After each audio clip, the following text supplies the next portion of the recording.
मुंबईसह उपनगरामध्ये रात्रभर पावसाची संततधार, पाणी साचल्याने अंधेरी सबवे काही काळ बंद होता. सध्या सबवे वाहतुकीसाठी खुला. नवी मुंबईत रात्री जोरदार पावसाची हजेरी. एपीएमसी मार्केट परिसरात पाणी साचलं तर वाशीमध्ये मुसळधार पाऊस.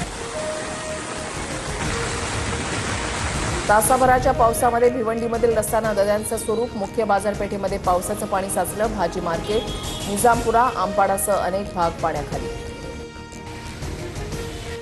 सिंधुदुर्गच्या कोंढा घाटात दरड कोसळली. घाटातून होणारी वाहतूक काही काळ ठप्प. जेसीबीच्या साह्यानं मलबा हटवला. घाटातील वाहतूक पूर्ववत. मुंबईसह कोकणामध्ये पावसाचा जोर वाढणार. हवामान विभागाचा अंदाज. मुंबई, ठाणे, पालघर आणि संपूर्ण कोकणामध्ये मुसळधार ते अतिमुसळधार पावसाची शक्यता. नसरापूर अत्याचार प्रकरणी आज अंतिम निकाल. न्यायालय आरोपीला शिक्षा सुनावणार. आरोपी भीमराव कांबळेला कोणती शिक्षा होणार याकडे लक्ष.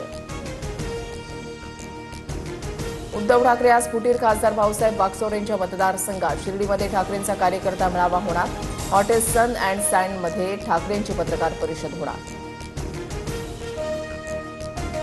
लोहगडावरील हत्येप्रकरणी सिया आणि चेतन चौधरीची लोणावळा पोलीस अधीक्षकांकडून चौकशी. लग्न मोडण्यापेक्षा केतनची हत्या करणं सोपं वाटलं.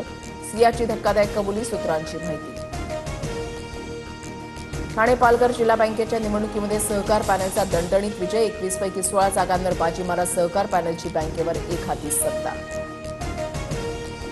आयर्लंडचा भारतावर ऐतिहासिक मालिका विजय. अवघ्या एका धावानं दुसरा T20 सामना जिंकला. आयर्लंडनं 2-0 ने मालिका जिंकली.